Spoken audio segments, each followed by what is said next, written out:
Assalamualaikum warahmatullahi wabarakatuh. Izin memperkenalkan diri, nama saya Homsatu Nikmah dengan NPM 201302426 dari kelas B Program Studi Pendidikan Biologi 2020, jurusan Pendidikan MIPA Fakultas Keguruan Ilmu Pendidikan Universitas Lampung. Di sini saya akan mempresentasikan tentang sistem pernapasan pada manusia. Yang pertama ada struktur dan fungsi sistem pernapasan pada manusia. 1. Organ-organ pernapasan pada manusia.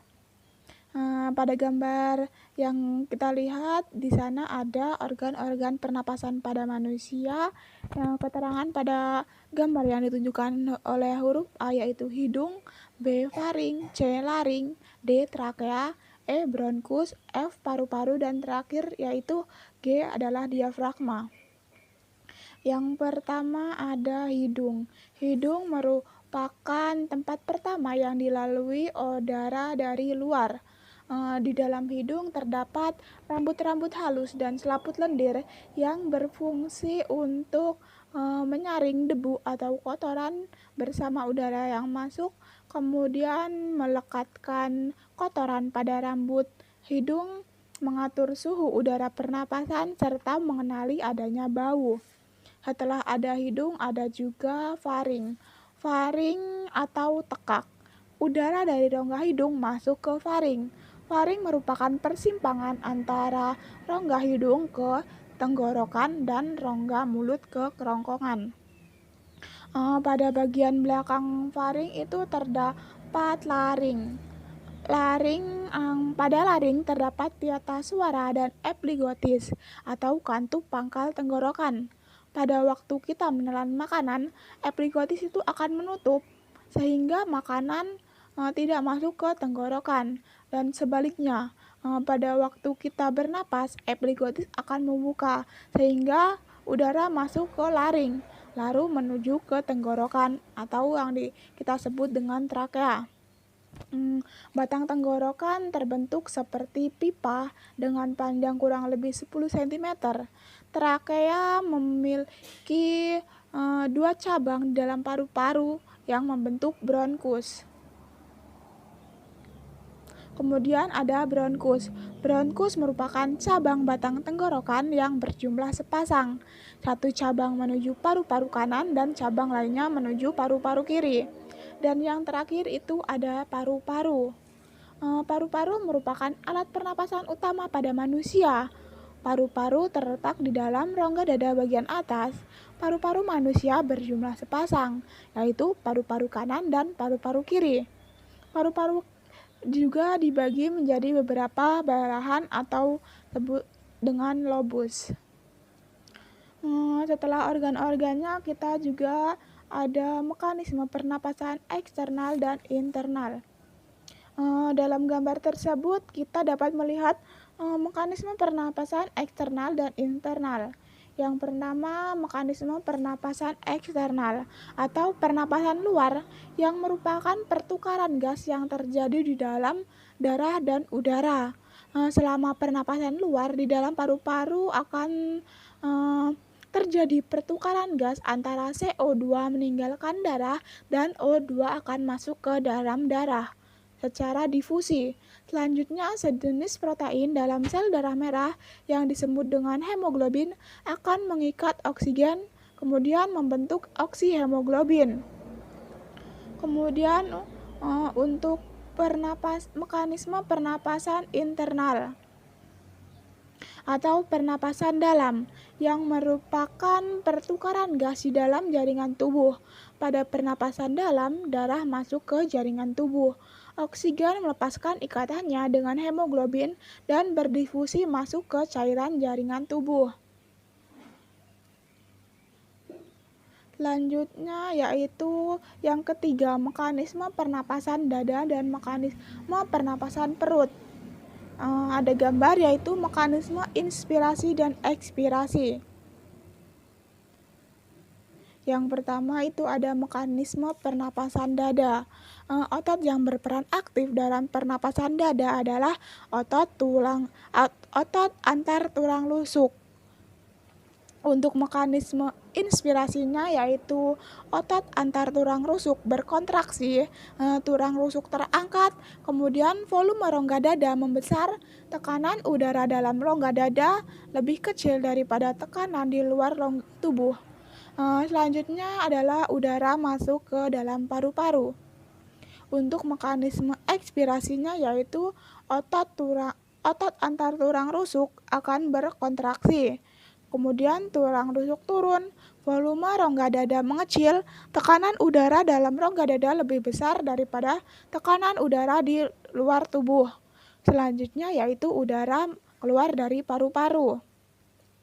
Yang selanjutnya ada mekanisme pernapasan perut. Otot yang berperan aktif dalam pernapasan perut adalah otot diafragma. Untuk mekanisme inspirasinya yaitu otot diafragma akan berkontraksi, diafragma akan mendatar, volume rongga dada akan membesar, tekanan udara dalam rongga dada mengecil, dan selanjutnya yaitu udara masuk ke dalam paru-paru.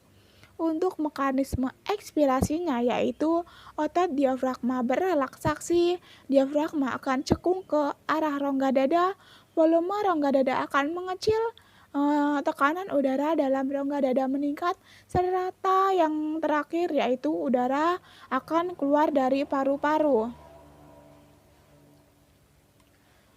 Kemudian yang keempat adalah volume udara pernapasan. Yang pertama itu ada volume udara tidal. Volume udara tidal merupakan udara pernapasan biasa. Besarnya itu kurang lebih dari 500 cc. Setelah volume tidal ada juga volume cadangan inspirasi. Volume cadangan inspirasi yaitu atau kita sebut dengan volume udara komplementer, yaitu udara yang masih dapat dimasukkan secara maksimal setelah kita melakukan inspirasi biasa. Besarnya biasanya kurang lebih dari 1500 cc. Kemudian ada volume cadangan ekspirasi. Volume cadangan ekspirasi atau udara suplementer yaitu udara yang masih dapat dikeluarkan secara maksimal setelah melakukan ekspirasi biasa. Besarnya ini kurang lebih 1500 cc. Kemudian ada juga volume sisa atau residu. Volume sisa atau residu ini yaitu volume udara yang tersisa di dalam paru-paru setelah melakukan ekspirasi maksimal. Besarnya itu kurang lebih 1000 cc.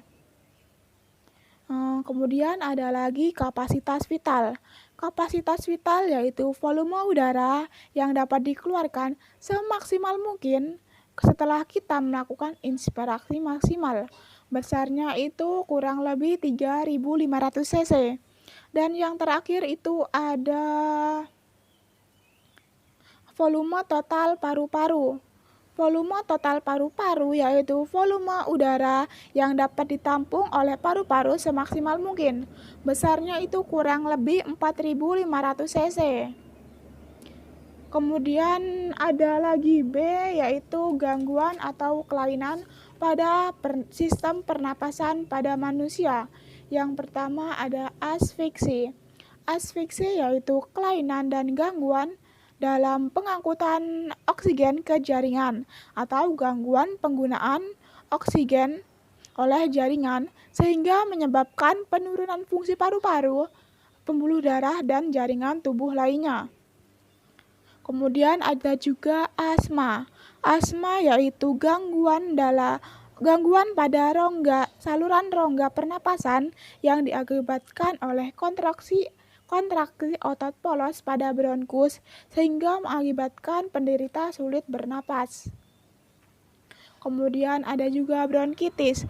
Bronkitis yaitu infeksi pada bronkus yang dapat menyebabkan terjadinya peradangan atau inflamasi. Ada juga tuberkulosis atau TBC. TBC yaitu penyakit paru-paru yang disebabkan oleh bakteri yang yang ditandai dengan terbentuknya bintik-bintik kecil pada dinding alveolus. Kemudian ada juga emfisema. Emfisema ini penyakit yang terjadi karena tidak kenormalan susunan dan fungsi alveolus. Kemudian ada hipoksia.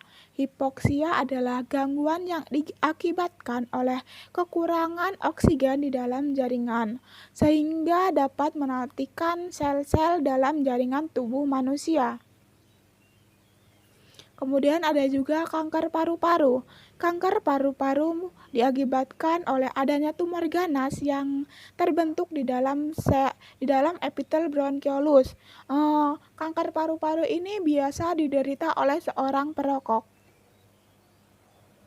Dan masih banyak lainnya gangguan atau kelainan pada sistem pernapasan pada manusia. Demikianlah presentasi yang dapat saya sampaikan. Saya ucapkan terima kasih. Saya mohon maaf apabila ada kesalahan. Saya akhiri. Wassalamualaikum warahmatullahi wabarakatuh.